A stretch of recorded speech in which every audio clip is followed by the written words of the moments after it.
Games Corner is a unique console-based gaming experience with 3D and LED screens, all within a comfortable atmosphere. Become a Games Corner franchisee now and bring this one-of-a-kind opportunity to your location. For more information, visit us at gamescorner.com. Hi everyone, this is Ahmed Al-Karimni and welcome to Be Efficient TV. The mission of this web TV show is to boost the efficiency of your business and life with tips and tricks from leading experts. And today I have with me Fadi Younis. He is a graphic designer, photographer, and filmmaker and vlogger. Welcome to the show, Fadi. How are you doing today? Hi, nice to meet you guys, and thank you for having me on this show. Pleasure, always. Who is Fadi Younis? Fadi Younis, who is Fadi Younis? Other than troublemaker, I would say like a little bit of a background of myself. You mentioned like I'm a graphic designer, so my bachelor's degree and my educational studies was in graphic design. I graduated from Jordan. I moved and started my career in UAE, in Dubai in 2001. I was working in the graphic design and web design domain for quite some time, and then I started to shift like a little bit into branding and marketing. During my time in UAE, I did the filmmaking diploma in SAE Institute in Knowledge Village, and I started to explore some other other passion. Like I started to work on them between culinary, and I did diploma in culinary as well in Knowledge Village. I did lots of other education and studies while I'm there. So basically, Fadi Younis is everything is around like art, design, whether if it's like visual art or even I do like Latin dancing, and I've been dancing for almost 18 years, and it's not only like a salsa dancing. I do like different type of dancing, whether it's cumbia, porro, Argentinian tango, cha-cha, and lots of other dances. Why you consider yourself a troublemaker? I think this it comes with the domain, you know. It's like the curse of the job, especially when I started the video blogging. It seems like people they start whenever I pick a very controversial topic, so they started to see I'm a troublemaker. So that's why I'm tagging myself as a troublemaker. But I mean just picking a controversial topic, it doesn't mean that you're a troublemaker. It's just you're trying to think outside of the box, and you're just trying to shed light on some issues we face in our society. That's all. But still, people they consider me troublemaker. Why you decided to start vlogging?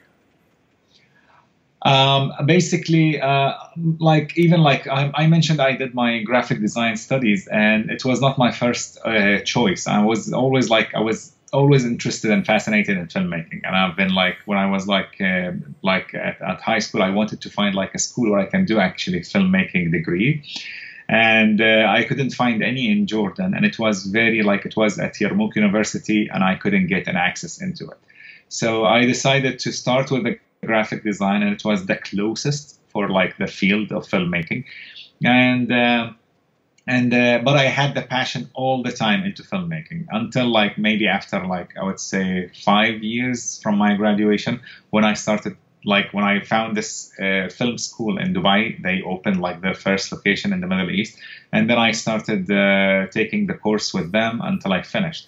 But I've always had the passion for filmmaking since I was a child, you know, and that was my passion.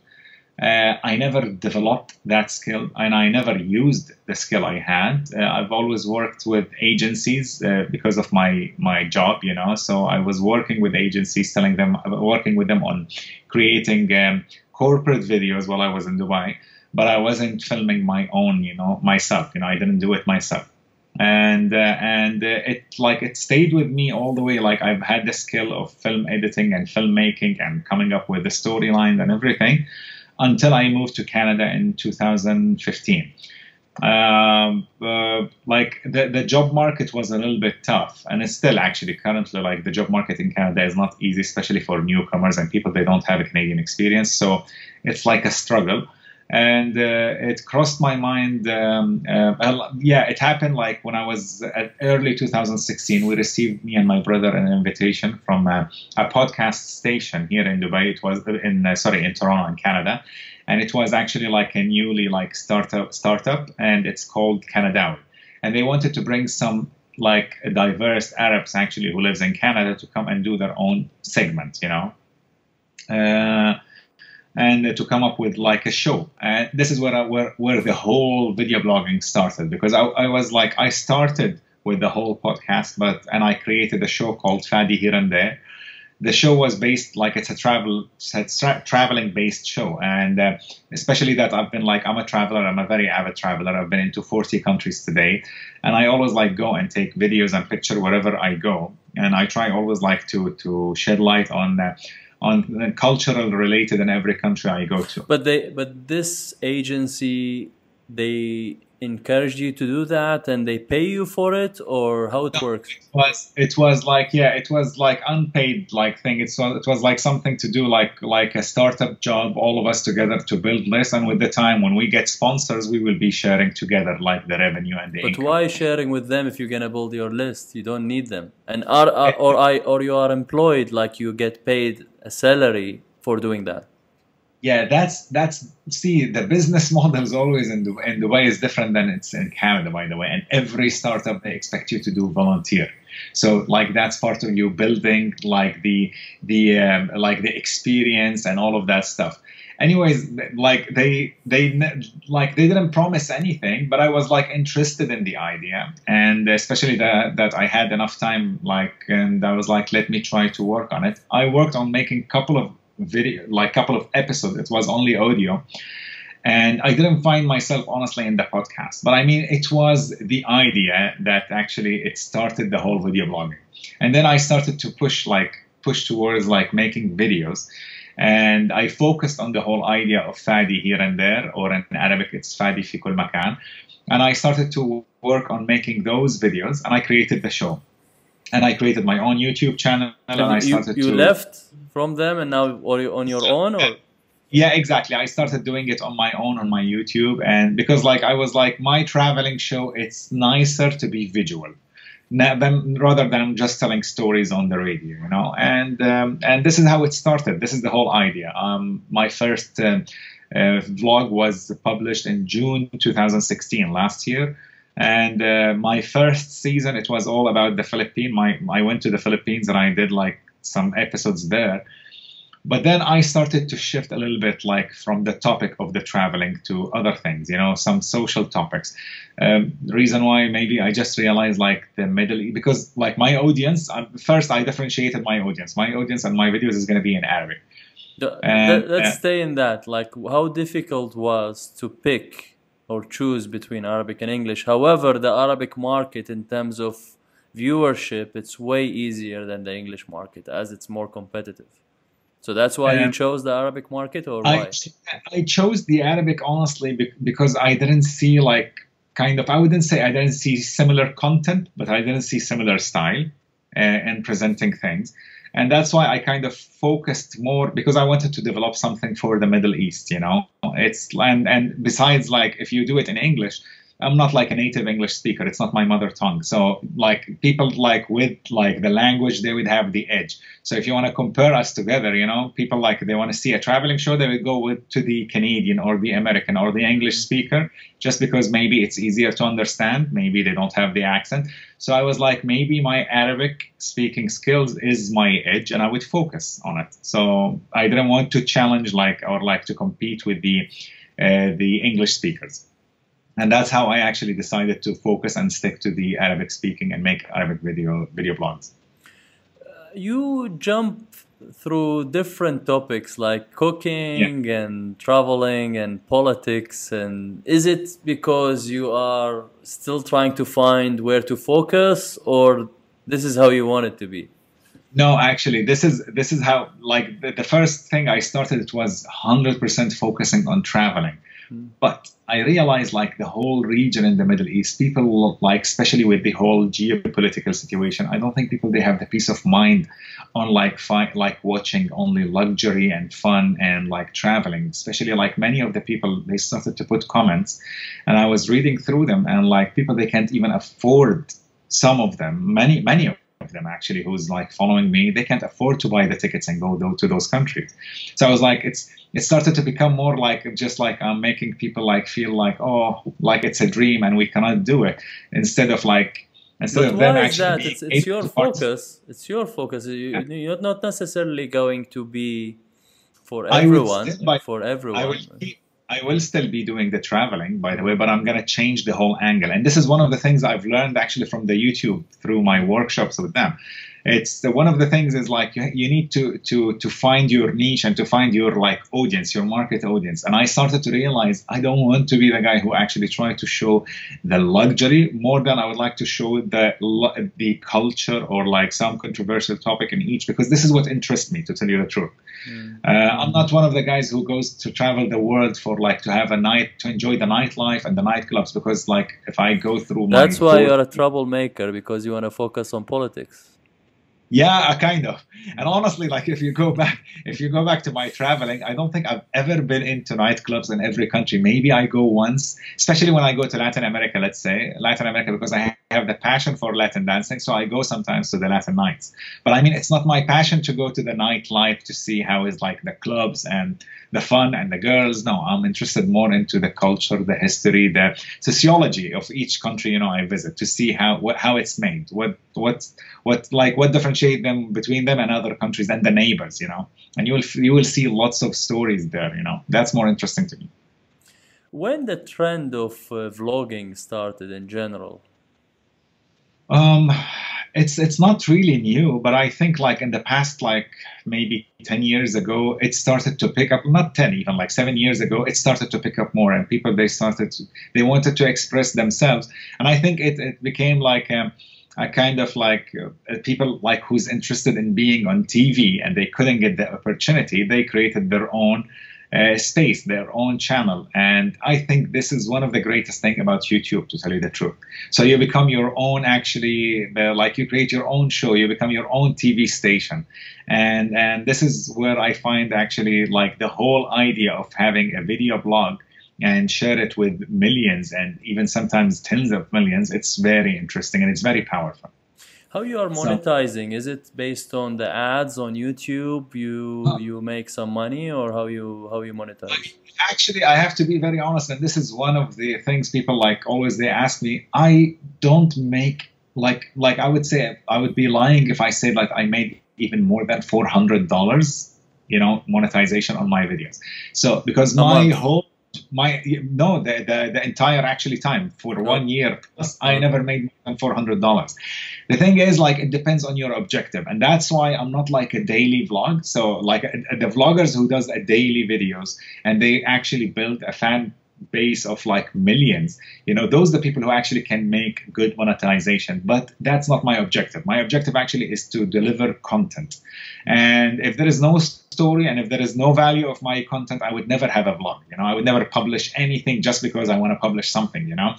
And I'm not looking after the money, to tell you the truth. So whether I monetize or I don't care about it as much as I try to enrich the Arabic and the Middle Eastern content and to help people understand some of those issues, or like to go through like those controversial topics, you know, to decide. Before we go deeper into the process of shooting good videos, like, do you have a side job or other business other than that, and you're passionate about this, that's why you're continuing to do it? Yeah, I'm very much passionate about this, and that's why I'm continuing to do it. The job, like, I'm good at, and I'm currently like I have my own company, which is I do like kind of consultancy, whether it's related to marketing, media, and business development. So that's my area of expertise, you know, and that's what I've learned, where I developed my career in UAE before I moved here. So until now, like I'm doing few things here and there, you know, but I mean like whatever I'm doing for a vlog is not like my full-time job, no. What's the step-by-step process of creating a great video content? The most important, the other day I was discussing the same with one of the guys here in Toronto, and I was telling him like even like my first video I did in comparison to what I have now is way different, and the quality is different. So the most important thing to me actually is, and this is the key of every vlog, is the content, is the story, to tell you the truth. And that's where like you need to use your skills and trying to attract the person, like, because usually the video, like the viewership actually for like every video maybe you know this, Ahmed. People, they start like watching whatever like pop up in their window, into their windows, like maybe 30 seconds to 1 minute. Those 30 seconds to 1 minute, it's crucial actually to keep the audience interested, or actually they will switch and they will close the window. So that's why I always try to find the right topic. So the storyline is the most important. Some of the videos I actually write a script, especially when it has lots of information and facts. So I try always to list down those information and I read from them while I'm actually filming. And some of them I actually improvise if I have the story built in mind, especially when it comes around, like when it's around a personal experience or a personal story happened to me. So I can actually improvise and I can speak fluently without any problem with it. You read from it using this machine, what they call it? I don't use the machine. It's like I don't have the machine, yes, but I think teleprompter or something like this. Okay. I can't remember. I mean, like I read from my screen, and I set up my camera in a way where I actually can read and watch and keep looking at the lens, you know. Other than the script, what else you prepare? Like always you use 2 cameras, professional HD, and you don't care, you shoot from your phone, or? No, I have very good equipment because of my passion for photography, and I have like my Nikon. I use my Nikon. It's not the best for video blogging, but it's one of the best for photography. And before I started video blogging, I'm a photographer before I start like video blogging. So I use my Nikon, and I started to set up 2 cameras. I thought it looks more professional to have 2 angles. And also it helps you, especially when you have like some errors, or when you have a cut, so you can switch between the angles. It look really good, you know. And you use stabilizers when you move? Let's say when you shoot videos while traveling, you use stabilizers. You recommend it? I used to have a gimbal always, and I use it. But I mean, currently I don't have it, and I'm not doing anything about traveling. But definitely, I highly recommend using a stabilizer, like whether it's a gimbal or not. So later on, if I want to go like into a trip to do like some video blogging, I would definitely get back again one of the new gimbals. But now, because I don't have any, I sold like some of my equipment, just trying to minimize the amount of equipments I have, because if I turn the camera and I show you, I have cameras all over the place and tripods and lighting and everything. So I'm just trying to minimize. And I use, by the way, this is my own house, you know, I'm in my condo, and everything, as you can see, my green screen, my lighting, my cameras, it's in my living room. So I'm just trying to clear some space.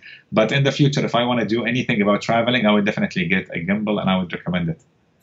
Do you do editing, like for people, let's say, shoot somewhere else and they send it to you, you do the editing for them as production, or you want to get involved in the whole process? I actually haven't done it, but I have like some requirements now, some requests I received as like a job, you know. I might do it. It depends if it pays well or not, to tell you the truth. Because I do everything from A to Z. So I write my script, I do my film edit, I do my shooting, I edit everything, I do the branding. So I do like a full thing on my own. I'm a one-man show. And unless if it pays well, I wouldn't really waste time on it, to tell you the truth. I haven't done any yet, but I have now a few jobs like in the pipeline. We'll see if it's going to go well or not. The do and don'ts of YouTube. Do and don'ts. The main thing I would say about do and don'ts, like I'm still also, to start with, I'm still very new, considered to be like on YouTube very new. But one of the things I always do is I try to engage, and I go through all my comments. I try always like to see what's the demand from people, you know, like what are the topics, what are the inquiries, and I try to build a story around it. The don'ts for me is like, don't post a daily blog. Don't overdo it just because you wanna. But like, you know, some of the video bloggers, they did it out of a challenge, like Casey Neistat, and lots of people, they copied him and they did a daily vlog. And even when he stopped, everyone else who copied him at the first, they also copied him, and they said like, we want to have some time now for our life, and we decide, like, it's like a mission accomplished. So don't copy people, just be your own video blogger. Try to have your own identity. People actually, and this is one of the things I've learned recently by communicating with some of the CMS, the content management companies here in Canada. They told me, like, you mentioned, like in one of the questions, you started to jump from traveling to other social topics, politics. And that's why this is one of the recommendations I do for everyone. Like, if you want to do different topics, like I do one cooking show, it's called The Family Kitchen. I do a traveling show called Fadi Here and There. I have a show as a producer and director called 50 Shades of Arab, and I have my own vlogs where I go and speak about social topic and controversial topic. They told me you have to have different channels. Don't make it as like a TV station where you have all of the shows running on one channel, because you're going to confuse people, which is true. When I posted The Family Kitchen, which is a show for my sister Ghada, she's like a chef, and I did these episodes when I was visiting last time to Dubai, and I filmed them with her. But I mean, putting the cooking episodes into my channel when I have those controversial topics, it confused people. And some people, they started to send me messages like, what happened? Did you change like your channel style, or what's going on? And they told me you have to have different channel for every topic. So if you want to do a cooking channel, that's the Family Kitchen channel. If you want to do a 50 Shades of Arab production, that's a channel on its own. So don't try to mix, like to have like a mishmash all in one channel. And that's one actually recommendation I do. I tell people. And the second thing they told me, like, people, they like your topics and you like your style of talking and presenting the issues in general. Focus on this and don't try to be like behind the scenes and to try to have mixed. And this is what I recommend people. Like, if you want to be like the guy who's presenting the topic and talking, don't do a daily vlog if you don't have a topic to talk about. Just follow some of those great YouTubers, get the right content, do a research. I think audience would understand if you disappear for 10 days or 2 weeks. It's all because you're preparing for something really good. Better than having a daily or every other day vlog that doesn't deliver much, except of like you're sharing your lifestyle with them. And I'm not looking to do this, to tell you the truth. How to grow the subscribers on YouTube? How to hit, let's say, 50,000 subscribers? How long it takes? It took me actually to hit the 50,000 under a year, and it was very challenging for me. I wouldn't say actually under a year. It took me 1 year and 2 months. Now I'm just remembering. Yeah, 1, 3, and 2 months exactly. And and I've heard it before actually from other YouTubers, and this is actually so true. You will never know when, like, you keep thinking out of the box and come up with topics and watch around, see what's important to discuss and to share with people, you know. And one time and one day, one of those topics is gonna hit. And this happened to me in 2 videos so far, out of like around 60 plus videos I published on my channel. Those 2 to 3 videos, they made actually the hit. They made like the clicks and the views.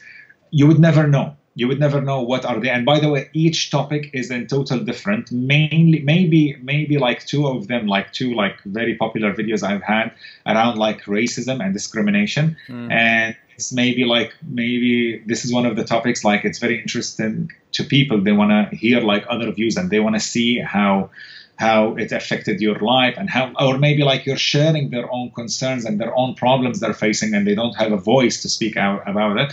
And this is where I started to receive lots of private messages for people actually thanking me to shed light on those issues. But I mean, like, you keep thinking always about the topic that you want to share, and write it properly, prepare it, and try to deliver it in a very good way where you can reach like to the audience, you know. So, but I mean, like, there is no like a recipe that you have to follow it and then you're going to hit the subscription. Also, it's a matter of luck. You know, some people actually, they manage to like hit hundreds of thousands of subscribers or millions, a matter of luck. And some of them, like, I don't know, it depends on their background and their country. I just realized like one of the biggest market and the biggest audience is Saudi Arabia. And maybe it's due to the restrictions on some of the shows and some of the things that being published on TV or like showing on TV.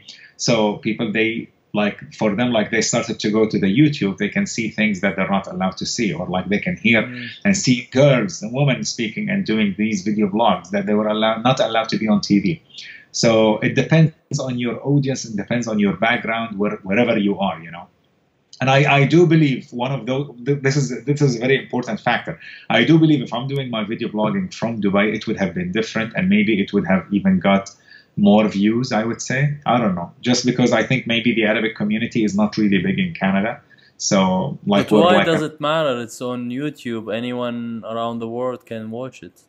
Yeah, exactly. But I mean, like, I think just because like filming and showing around the region, or being around like in Dubai, or maybe interact with Arabs, maybe it would also create more like traffic. That's like my belief. I'm not sure if it's true, and that's why like during the years I'm going to be learning even more and more about the whole YouTube and video blogging.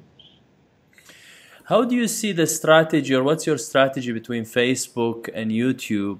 How, as Facebook is taking over somehow in terms of videos, and usually like it's always gets more views when you just publish the videos on Facebook. However, people cannot find it as a library easily on Facebook in comparison with YouTube as a search engine for videos.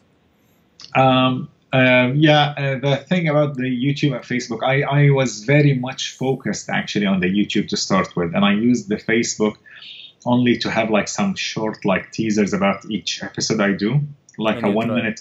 And if you want to watch the rest of the episode, you drive them to YouTube. Yeah. I didn't find this as an efficient approach, to tell you the truth. And this is one of the things I've learned here when I was studying digital marketing management and University of Toronto, is the audience like on each platform is different. And people actually who has Facebook account happen to be like a little bit of an older generation, and YouTube happened to be the very young generation between age of 17, I would say, to maybe 21. So the people actually who goes to the YouTube are different than the people who actually goes to Facebook. And if you have like a video published directly on the Facebook, you're going to have more engagement from, like, I would say the people like age group would be over 30 to 40. And that's why I started to publish the video on the YouTube. And after like maybe a couple of weeks, I published the entire video on the Facebook, and it started to work with me. But that's like my personal observation. I'm not sure how true it is, but I mean, like, the audience are different. And I just realized, like, I have some people actually who's following me on Facebook and on YouTube, and some of them is only on YouTube, and some of them is only on Facebook. So that's why I thought maybe it would be a very good approach to publish separately and in different times. So if you want to see the new video, you have to go to the YouTube. After a couple of weeks, maybe it will be published on the Facebook, so you can watch it. So you start with YouTube, and then after a couple of weeks, you put on Facebook, and in general, you're seeing more views where? It depends. Like I would say the YouTube has more views. Without any support of any other social media or like any other platform on Facebook, my views on YouTube would be higher. Because you have a higher list of subscribers. Yes. And because of the algorithm of Facebook fan pages. I'm not really. I just heard about it from you when we discussed now. But I mean, like, it could make maybe it makes sense, yeah. But the only actually like the higher views I receive on Facebook, and when my topics are being selected by one of the news like Huffington Post, when they pick one of my episodes and they publish it, actually, this is where it brings me lots of traffic and views on the videos published on the Facebook. Do you plan to go to TV, or based on your audience, or like try to sell digital products, or you just like to stay on YouTube, do what you are doing now?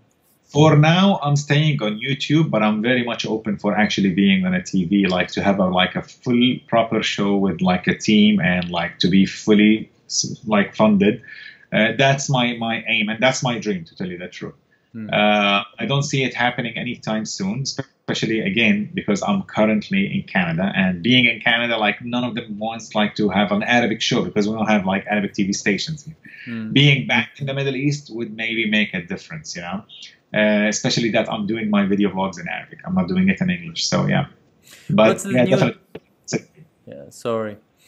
What's the new trend of videos that works now? Honestly, like, the trend is like it's different depends on the age group, I would say, to tell you the truth. Like, because lots of the videos I can see happening is like challenges on the YouTube. Some of them are like very funny, and like it depends on the age group. The young people will be doing them, whether it's a challenge of doing I don't know, like the whipped cream with this game, or like, I don't know, challenge of makeup or stuff like that, So those, like, they have their own followers and people, they like to see these things. Other challenges, I don't know, eating like some Weight instant, loss, like yeah. yeah, bugs and stuff like that. So some people they do lots of things, and people they like it. So I wouldn't say like there is a trend, No, I mean like trend in terms of editing, or trend in terms of more the style than the subjects. yeah. Honestly, the trend I started to do recently, and I kind of like it. It's because my topics, whether they are controversial or like serious or even political, it's always good to break the ice with some kind of jokes in between. And sometimes when you are very serious, you can't really break the ice with making a joke because it looks silly.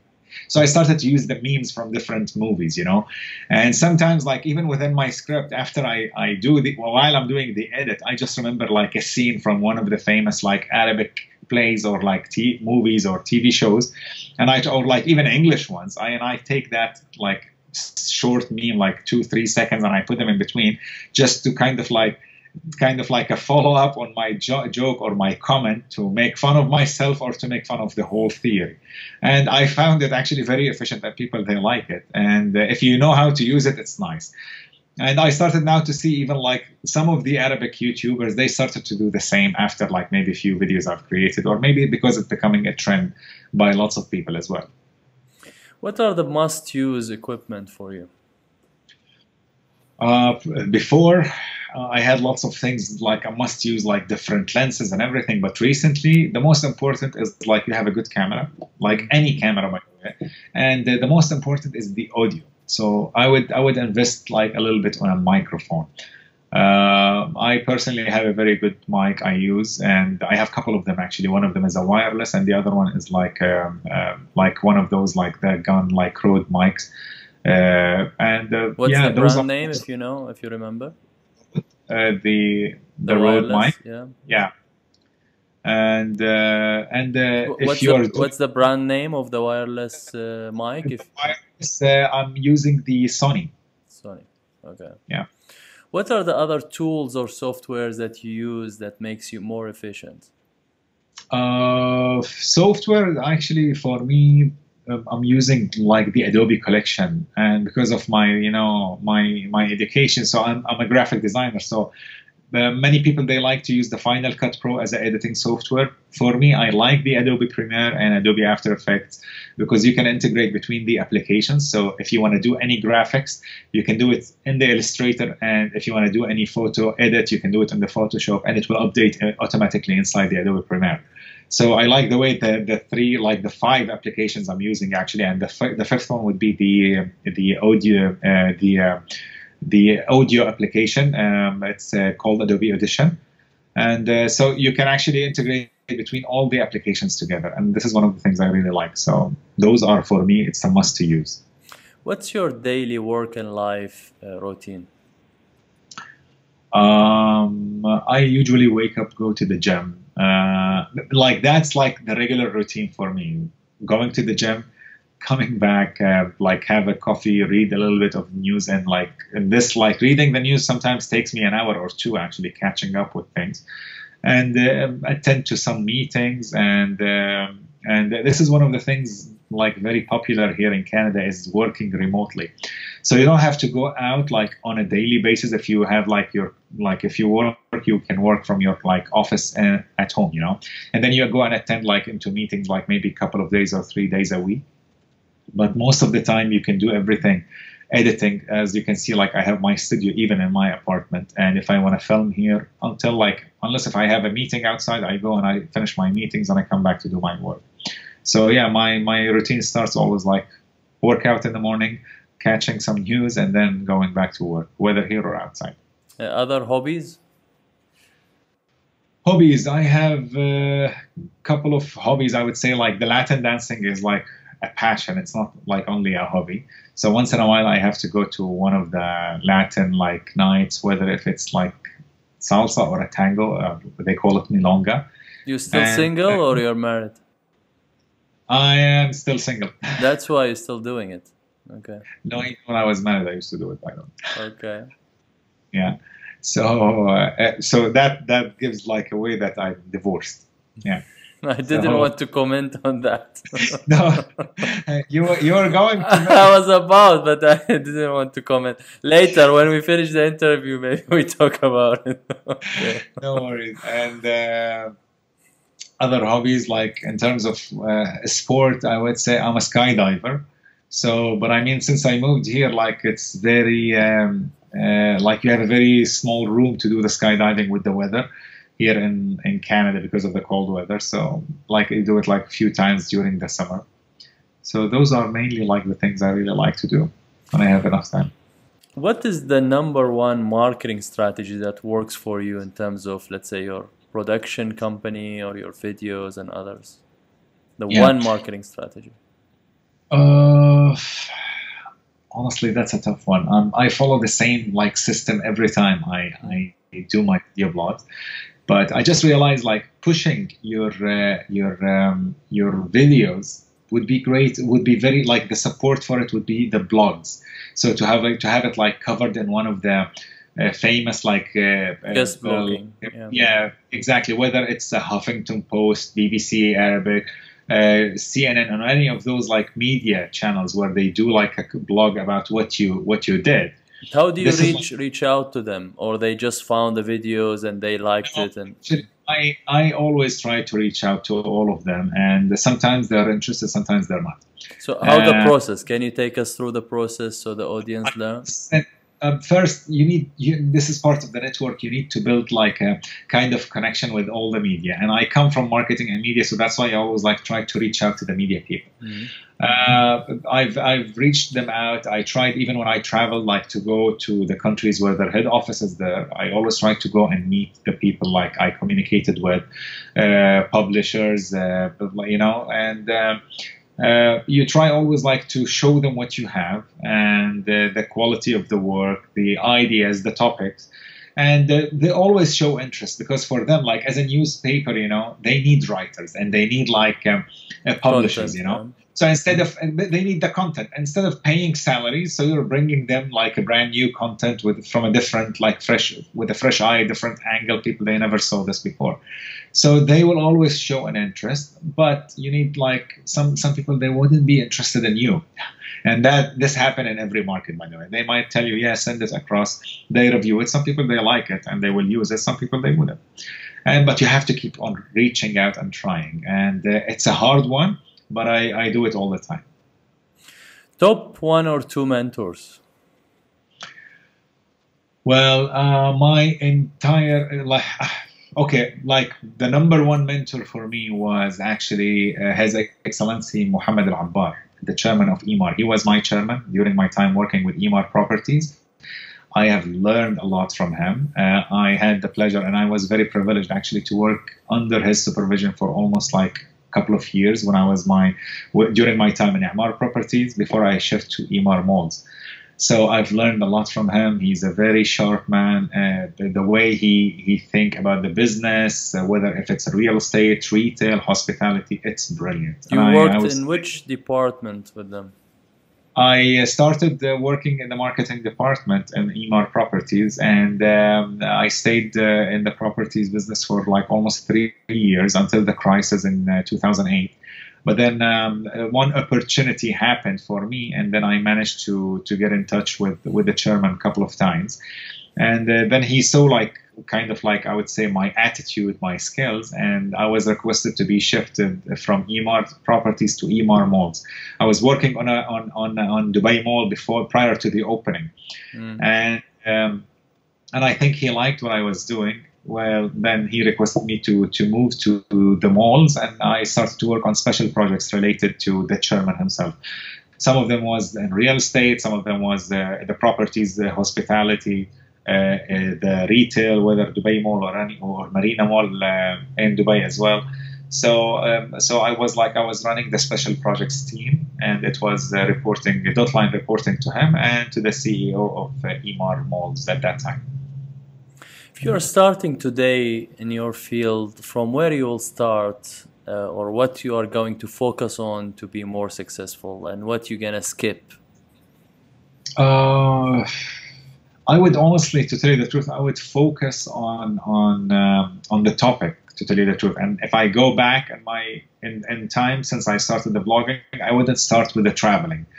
Traveling actually helped me a lot with lots of ideas and experience in general. And this is where I recommend people like travel. But I mean, like I would say the taking a social topic is more important to people, and at least people with with the age group I'm targeting or the audience I have.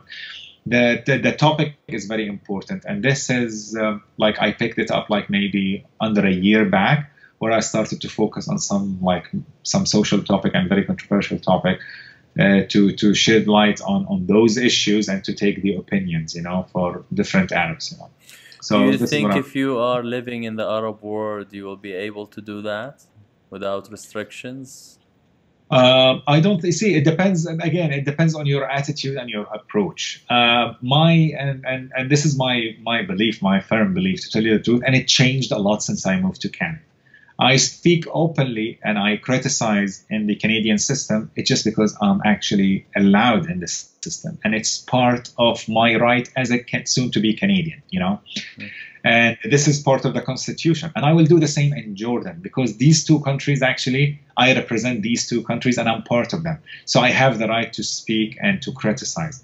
But if I go to any other part of the world, I wouldn't really get involved in terms of politics, but I would maybe shed light on some social topics and social issues, like, for example, women, discrimination against women rights and stuff like that, which is I think it's encouraged and it's empowered by every government around the world.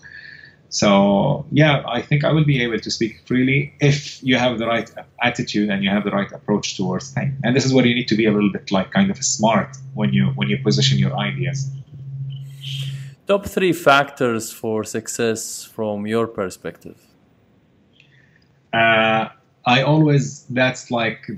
the number one rule is being first, to do it first.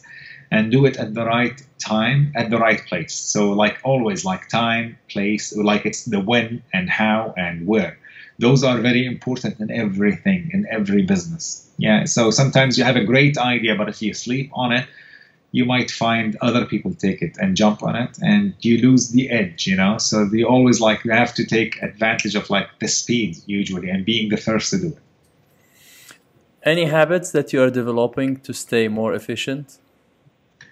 Research. One of the things actually also differentiate between my episodes, whether as an Arabic YouTuber or as a YouTuber in general.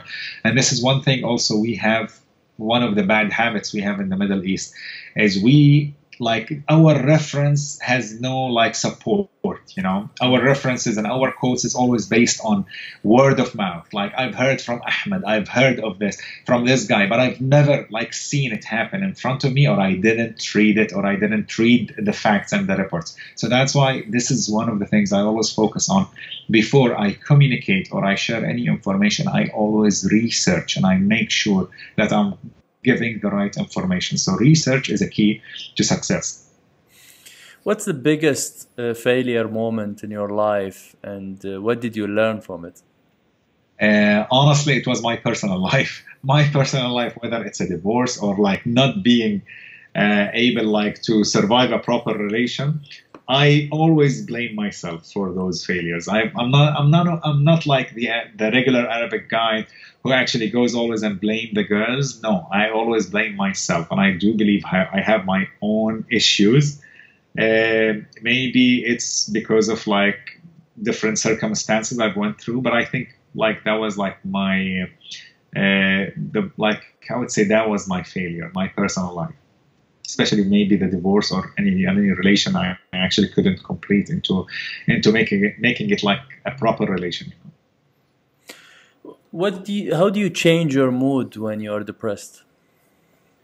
Lots of things. Dancing, Latin dancing. That's one of them. But I don't do it regularly. But I mean, that's watching movies. yeah, you like watching some soap opera or movies. And the best one actually hanging out with people, go out with the friends. Weather here is different, and the whole society is different in Canada, to tell you the truth. Like previously when I was in Dubai, like it's much easier to reach to your friend, and it's much easier to hang out and go out and plan things. But I mean, it's not as easy in Canada. And I love the Canadian people. Like, I like their culture. I like the way they do things.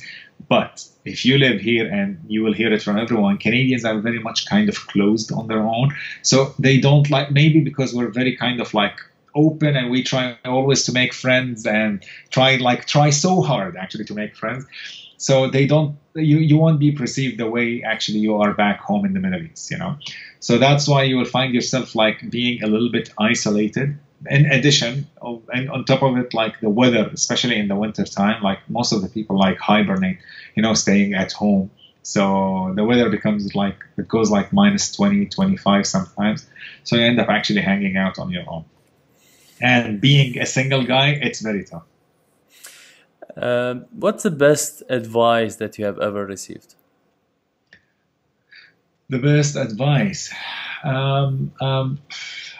like I had a friend of mine who was a millionaire back in Jordan, and he gave me one advice, and it was very interesting, and it's all based about the power of the mind. He told me before I moved to UAE, the last day for me in Jordan, and he gave me this advice, and I still remember it, and I like it. And he said, like, when he was in London and he built his wealth and his business, he came from nothing. And what he did, he used to actually write a target for him, and he used to put it actually on the ceiling above his bed. And on the mirror of the bathroom, the target had like a number that he has to reach and he has to accomplish. And he told me, and this is one of the things I keep telling people, the brain is a muscle. So like as much like you want to build a very nice physique and you want to build a very nice body, you go and work out every day. And to work out the brain as a muscle, you have to use it. And reading this and having it in your mind, like reading this challenge or reading this goal that you want to reach on a regular basis actually will help this muscle actually to develop all the time. So I would say actually that's the best advice. You always you have to challenge. Visualize and put challenge, like, the way you think. Don't let like the circumstances take you down or like the surrounding. No, you keep working hard and you have a goal. You always have it. Visualize it, put it as a target, write it down, read it on a regular basis. So actually it starts to be engraved in your mind until it happens. If you have the chance to go back in time, what would you say or to advise your younger self? I would say don't trust people easily. Work really hard on the relations, on the people around you, and make sure that you don't be like a very like easy guy. Like we can trust everyone and be like, yeah, it's good to be like very positive towards people, but I mean not everyone like. Many people, they will try to take advantage of you. And I have been taken advantage in many ways, whether it's a business or not. So I would if I go back in time, I would be kind of less trusty. Top 3 books, favorite books, if you read books.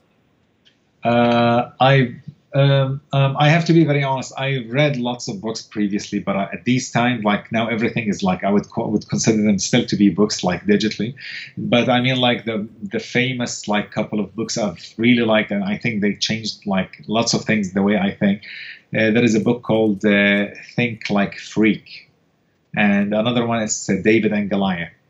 And one of like the oldest books of all times, and I like it a lot. It's Sophie's World, or Alam Sophie, and I had to study it like during the university time. It's more about philosophy, and it's one of the greatest books I've ever read. Top 3 people that you are inspired by. Inspired by. Like funny enough, most of the people I get inspired by are actually like politicians, and not only politicians, like kind of new politicians, like old school politicians, like very Islamic and very old people. Some of them like very controversial, even in character. But one of them is called Yusuf ibn Chashfin. and he's like a very old guy from Egypt, sorry, Morocco, and he was the leader of the Murabitin, the Dawlat al-Murabitin in Morocco at that time, and he was the reason of the delay of the Andalus. Actually, the Andalus was stayed, like the Andalusia stayed, and the Islamic State stayed in Andalusia because of him. And he was like 83 years old guy. And because of his storyline, when I was reading his story and his life, that was like very interesting to me. And I loved the character. I loved what he did. And I decided I'm going to call my son Yusuf, actually. So I'm being called Abu Yusuf based on that.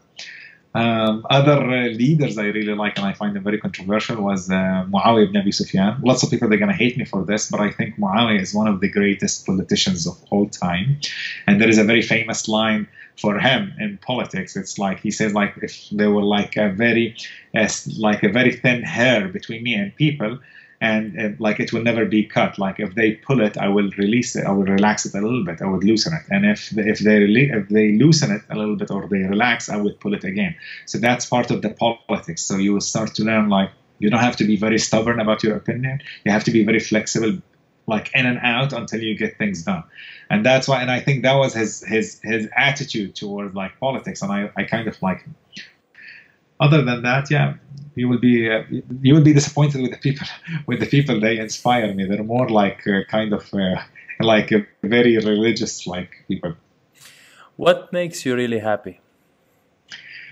What makes me happy? Family, honestly. I miss my family the most. They always like being around the family. They're kind of like your support system, and it's the fun and yeah, surrounded. To tell you the truth, like surrounded by people, my close friends and family is the best thing ever. So that what makes me really happy. Just a question came to my mind, like if money not a problem, circumstances, and you have the full choice, Dubai or Toronto?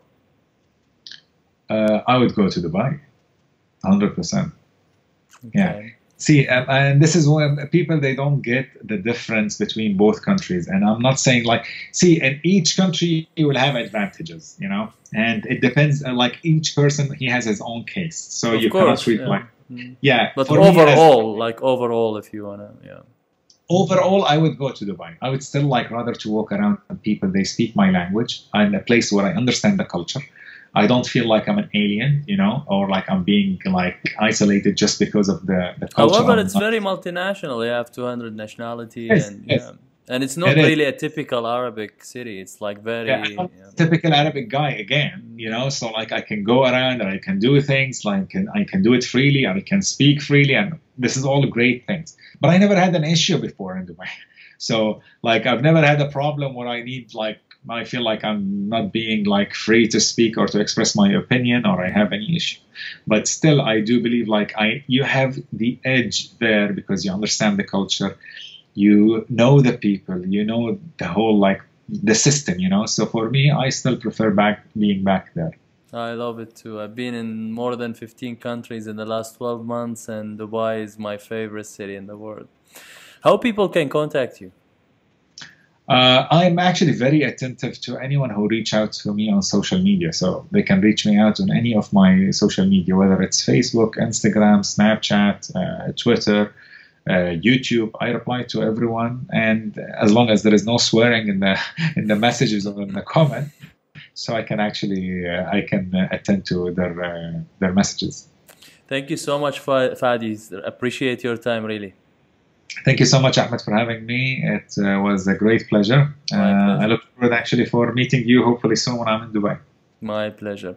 Thanks, everyone. Be efficient and stay efficient, and see you soon with another leading expert.